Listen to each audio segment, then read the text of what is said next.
here.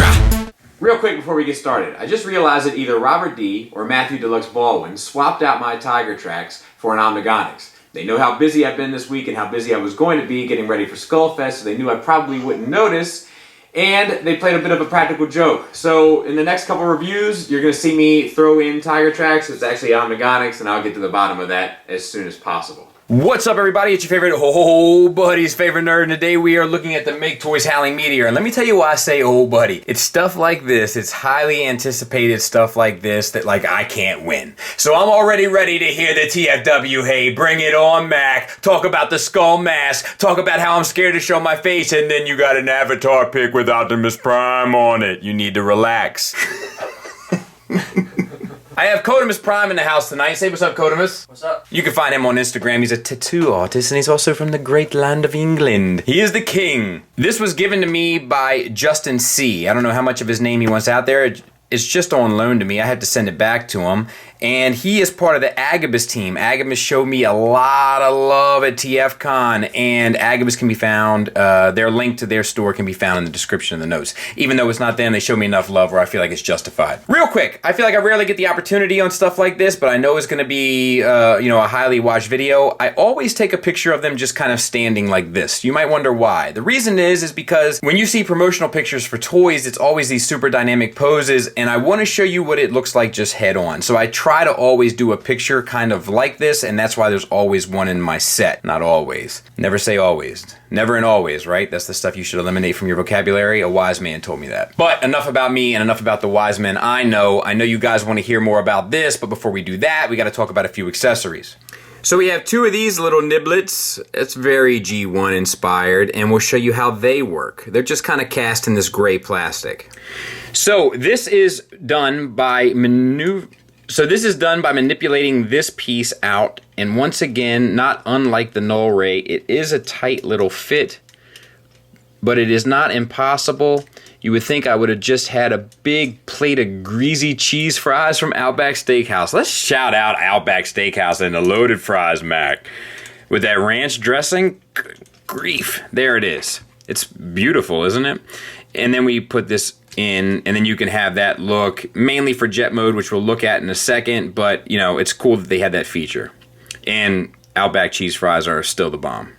We have two alt faces, his signature kind of, I'm thinking about what's going on behind the scenes smirk, and his rainy day face. I saw a few rainy day faces in the line, or as my English king Codamus calls it, the queue, for the TFCon dealer room, in which I told a few folks that the TFCon dealer room line is no place for a rainy day face, but this Starscream does come with one. And then, of course, as I'm sure we've all seen in promotional imagery, it comes with a swap-out hand that you can use on your Despotron so you can get his hands around Starscream's neck. It's funny, Starscream is one of those characters that has become very, very popular, and as a kid, I hated him. I hate a treacherous person. Do you know what I'm talking about? I hate a treacherous person. I hate betrayal. I hate those that aren't loyal. We've talked about this recently, and that was why I never cared for Starscream. It wasn't until I was older that I kind of learned to appreciate the importance of his character and what it meant to G1, but there's no articulation here. It's just sort of if you want this exact pose on your shelf, but I think that's a very cool and thoughtful accessory. Detailings are the same as they are in bot mode as they are with the other two faces, and we'll get there momentarily. And last, but certainly not least, what's a Starscream without a null ray? And they plug into the side of his arm. It is a tight fit. It does take a little bit of effort to get in. It's not smooth sailing, but it does work just fine, so to speak. And of course, the null rays plug into the wings and the alt mode as well. All right, let's talk about them. I think this is the moment we're all kind of waiting for. And maybe none so much as me. The head is on a ball peg, so no real improvement there. We got limited up, a good bit down, and a swivel. The face is painted gray. It is a dark gray. It is very difficult to kind of pick it up. It's under extreme lights right now, and it's still not picking it up extremely well. And then we have the limited range to go with it. The red eyes do look great, but the face sculpt itself is not beautiful. It's fine, but it's not beautiful. It's not dead on the money. It's kind of in the ballpark, and it's very difficult to see. Now, a lot of people complained about the proportions of the head to the rest of the body. That doesn't bother me as much. I think that Make Toys, and I also want to say this while I'm here, it's actually pronounced Maketoys. I've talked to the owner of Make Toys numerous times, and he always wonders why I call it Make Toys. I call it Make Toys because I'm American. It's actually Maketoys, and that's kind of like a play on like Devil Toys or something, like in a joking, like tongue-in-cheek kind of way, and then it works double, it works like a double entendre as Make Toys as in they make toys. So pretty clever, but I'm going to continue to call it Make Toys. Now, I don't know why I was going with that. I don't know why I was talking about that, but the head sculpt is not the best. But, I know why. It was proportions. The head is a bit smaller. It's a very Japanese approach. A lot of the Studio Ox stuff had smaller heads. I'm a fan of that look when it comes to robots. I think that it makes them, it's like not a tongue-in-cheek, like smoke and mirrors, but like a hat trick when it makes the bot look bigger than it actually is, which I think is cool. But that's just me. We have nice red paint, nice gold paint right there on the chest. We have a this is a problem. We're going to get back to that. We have a waist articulation, a waist swivel, which we still haven't got with an MP, no matter how many times we buy the remold. And then we have an ab crunch forward using this double hinge system back here, and an ab crunch back. If you put it back down, you can get it back. So no issues with the articulation in the torso and chest department, which we have had in numerous other places throughout history. Let's see what else. Shoulders. Universal joint. Get you up to there, so 90 degrees, and you can swivel all the way around. It's on a friction joint. Actually, that's a soft ratchet. And the clicks are at 90-degree intervals, so that's not the best, but the friction will hold it just fine. So all in all, I think it works okay. Bicep swivel. The null ray stops it from going the full range, but you can kind of manipulate the wing and get a little bit more out of it. So all in all, I think that's okay. Double jointed elbow. Now, let's talk. So, the forearm gap. As you can see, there is a way to manipulate the forearms so that the gap is minimal, but the gap is definitely still there. That may be a problem to some. I got to tell you, it doesn't really bother me. Transformer toys always have gaps in them somewhere along the way, and it's just one of those things that doesn't really bother me. I think the character still definitely comes through. The wings are articulated. Oh, let me continue on. I'm getting ahead of myself. What am I doing? Wrist swivel. The fingers are on a base pin knuckle for the bottom three, and then the top one has an additional knuckle at the second so he can actually point, which is nice. Otherwise, you'd be stuck in typewriter pose, which you know I can't stand. No love on the null rays in terms of paint, but they do articulate on a swivel, so that's fine. Tight little articulation, though. The wings. I have a number of things to talk about here. One of which being the articulation. So they span out to there. Actually, they span out all the way to there. And then you can also get them untabbed and kind of moved out of the way for a picture or whatever you have to do. Obviously, you lose the security of it, but it will work. And then you have red and white paint on the wings. And the wings themselves, like they're just a plastic, but it is a nice plastic that they used for this. Red paint on the pelvis. The hips are on universals. We have hip flaps. We won't talk about this one quite yet. We'll talk about it after we get through the bot. This one will move out of the way so that we can get this one out of the way and show the universals, which are frictioned out to the side for the full Van Damme. And a soft ratchet all the way forward and all the way back. So no issues whatsoever in articulation from the hips. We have a thigh swivel built into the bottom of the universal, so that works fine. These pieces might be die cast, my, sensitivity, whatever. I have a poor sense of touch. I don't like to talk about my weaknesses. You know what I mean? Give me a break. And then I got a single hinge knee that gets you 90 degrees. And then this is painted, by the way, because I think this is die cast. We have blue paint down in here. We have all sorts of paint, where it's just the gray, I guess, on that blue plastic there. Yeah, that's what it seems to be. But the ankles are worth talking about. So in the box, they kind of come like this. And it seems like it's very difficult to stand. It's not the most balanced, and I don't have this one quite in all the... There it is. It's not the best balanced, and when you start to split his legs open, he tends to fall backward. If you move the ankle out, it's on a double hinge, here and there, and then rotate the foot forward. That will give you the extra stability that shouldn't cause one issue whatsoever in how it stands. Something to take note of. Ankle rocker. They did put an additional flap in here, and then you can move this an extra bit and get an ankle rocker to about there. It's not the best, but it's certainly better than what we've seen in the past. So that works well as well. Let's talk about the back of the figure. Certainly not the prettiest. Not the prettiest we've seen. All this hollow stuff, I don't think we saw those in the original images we saw of this thing, and I think they would have been better off following that through. I think this looks very unfinished from the back. Obviously, we're not displaying it from the back, and I get that. But on something that feels this premium, on something that feels this nice, this seems like it was made by a different company. And that is a bit of a bummer for me. And of course, no one will notice it, but I'll know it's there. And I'm just one of those type of guys where I take pride in what I buy.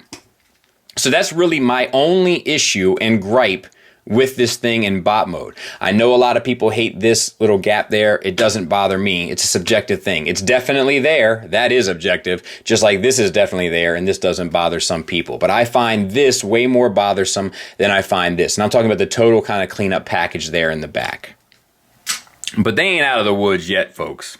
So my other issue is this piece. Now, this hip skirt piece is coming out on mine. It may not come out on yours. I'm going to add some extra light in there. If you look at the gray, and that is lubed up, we'll talk about that when we get to transformation.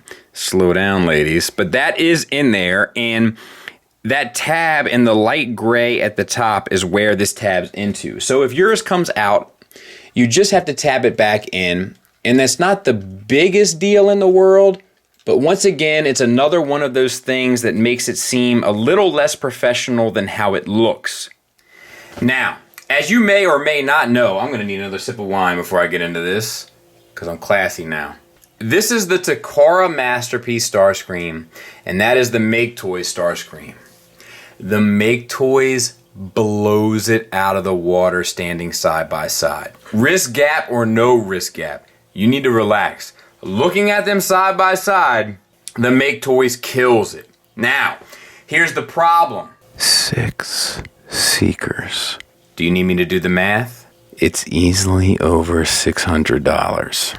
And I already have, what is Takara charging me for these things now? $8 billion per seeker. Whatever that is, I already got that money tied up in them. So do I swap them out? Yikes. I also think the Takara head sculpt is better. I just think it's more interesting than, I don't know. I think there's stuff I like about this better as well.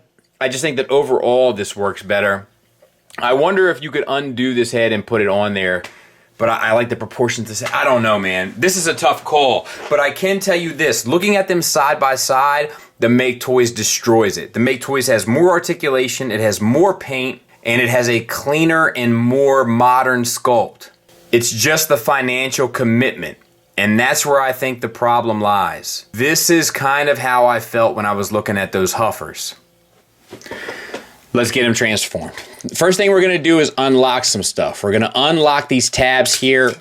See, it came out again. I'm just going to set it to the side. On the sides of the torso. And, you know, I'm Bobby Heavy Hands. I'm good with that. I ain't the only one with heavy hands. I know if you're sitting in your basement with a box of Cheetos, you got some heavy hands too. It's all good, and I'm there for you. Don't be judging me. And then you want to pull this up. Now, push here from the bottom and bring this armature out. Now, this is going to come off. Like, I'm sure there is a good way to do this. But you know that like delicacy, I wouldn't say is necessarily my strong suit. But what you can do is realize that all this stuff has to twist. So that has to move 180. Ooh. What's that? Where are they building this thing at? The old Fans Toys factory, am I right?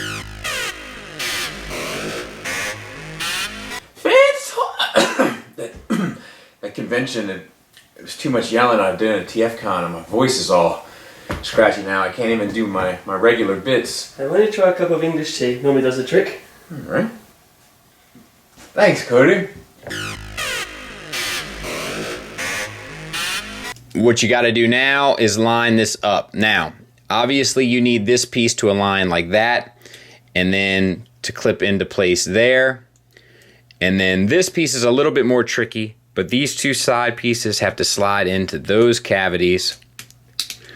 And then this piece will actually push down a tiny bit, and that will allow it to encapsulate to clean it up a bit. I'm cutting this in because I wasn't happy with how this ended up being. So if you push this piece down, bring this piece up, you see that makes the ears collapse. Bring this piece down and around, and this is, you know, sitting straight up on the head of the bot, so to speak. And then this piece will come down, this piece will come down and clip into the side of there, and then this piece will come down and solidify the top. Open this piece up and this piece up, flip the gray piece 180 degrees around, which will allow you to push the two red pieces into the center, and then you want to flip these almost 180 degrees around as well. And they're on double hinges, so it gets a little tricky, especially if you have big digits like myself, getting in this tight little workspace, but it is possible. You can go ahead and extend the waist now. I tell you what, as an experiment, let's go ahead and put this piece back in now and just see how many more times it falls out, if it does. You then want to take the hands and fold them forward while they're in a fist, and then collapse them the best you can. Same for the other side. And there is some tight joints in there, so you want it to all work out sort of the best it can. And then, in order to get them to kind of work properly, you need to take this piece up and fold it in. Hopefully that'll secure it. Take this piece up and fold it in. And then, much like the MP, except you have a sliding bar here, bring it down and fold it in. Bring it down and fold it in. And then let's lock that in. What do you say? Click down.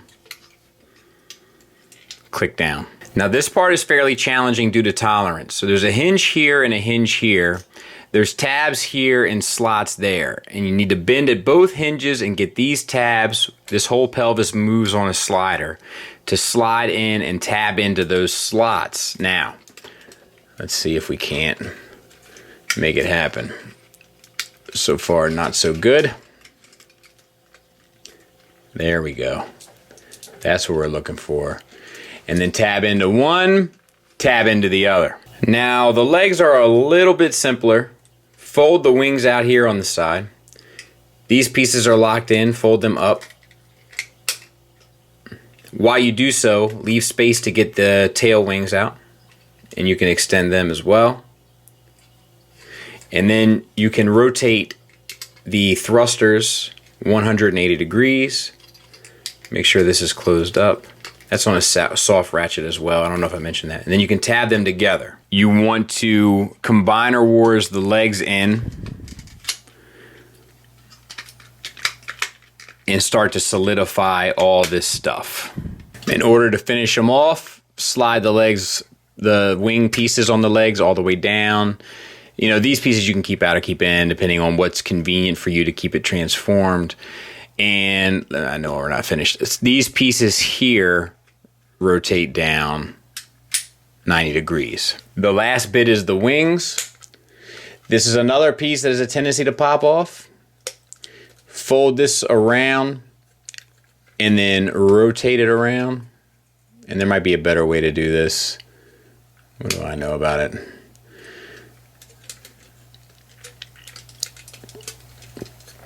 Same for the other side. rotate the back of the wings out, and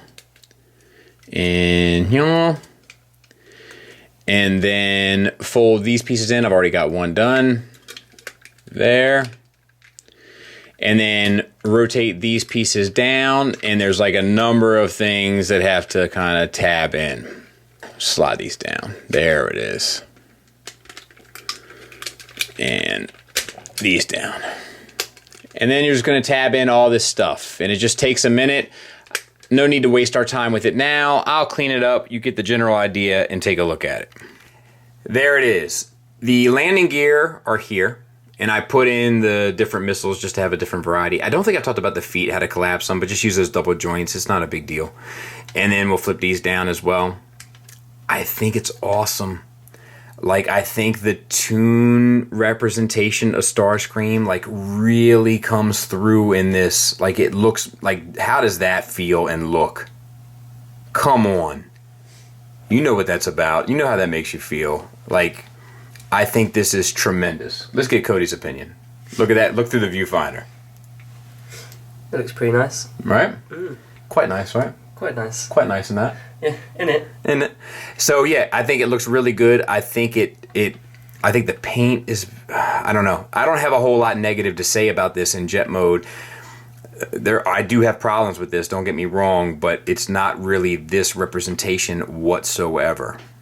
And there they are side by side. Now I'll take the Hasbro one and just kind of bend the thing, but as you can see, they're about the same size. They really are in jet mode. It's really no difference whatsoever.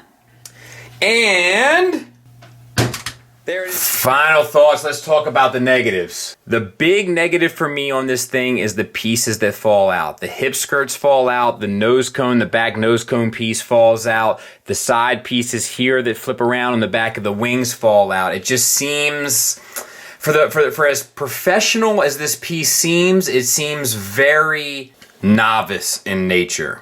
The other part that bothers me is how dark the face is. I know that's a character design thing of Starscream, and I would have liked a bit more head articulation. Those forearm gaps are there. It might bother you. It doesn't really bother me in hand, but it might bother you. Seeing him next to the Takara, there's a ton more about the Takara that ends up bothering me. Also, the transformation, the whole upper body transformation is a pain in the balls. Just be prepared for that. And that's really all I got to say negative-wise. Make no mistake, this thing is 100% spectacular. The red paint is beautiful. The blue paint, where it is applied, and I could have used more of it, but it is beautiful. The gold paint is stellar. The face paint is great. A little dark, but it's there. In spite of some of the clunkiness of the transformation, there's a lot of really smart choices here. Stuff like keeping this little piece of cockpit in the pelvis to allow for that waist swivel so that you could get the full articulation with the double hinge system in between the abdomen and pelvis to allow for an ab crunch. Holy mackerel. We can't even get a swivel on the other one, Mac, and this one's moving all around? Yikes. My main beef with this thing is that it's making me reconsider my Seekers, and I've got so much money tied up in them, and I think I have ultimately enough money tied up in mine where I'm not going to swap out. However, I will say this is the better option. And if what you want is the best available Starscream option for your masterpiece shelf, I have to say this is that. A lot of people have been complaining about the size of this guy. I don't really see where they're coming from. I think that he's about the same size as Starscream. His head is a bit smaller. It kind of goes into that Japanese proportion thing that they like to do and I like to look at, so I can't complain there. He's about the same size as a Masterpiece Ironhide, and I think that's about accurate, so I don't have many complaints. I think this is a spectacular option. I already have 2 sets of Seekers as well. I think if you don't have 2 sets of Seekers, transform your Takara ones into jets, throw them on a shelf, and put these guys as robots on your shelf, and I think that's the way to go. I do recommend this. It is really well done. I hope that answers some of your questions. I'm sure there'll be a lot more in the comments, and I always respond to those. Shout out to Agabyss once again for letting me take a look at this, Justin in particular. I caught that slick stuff in your beard too during the video shoot. We'll talk about that later, but I like it. Thanks for listening. Thanks for watching. Until next time, take care.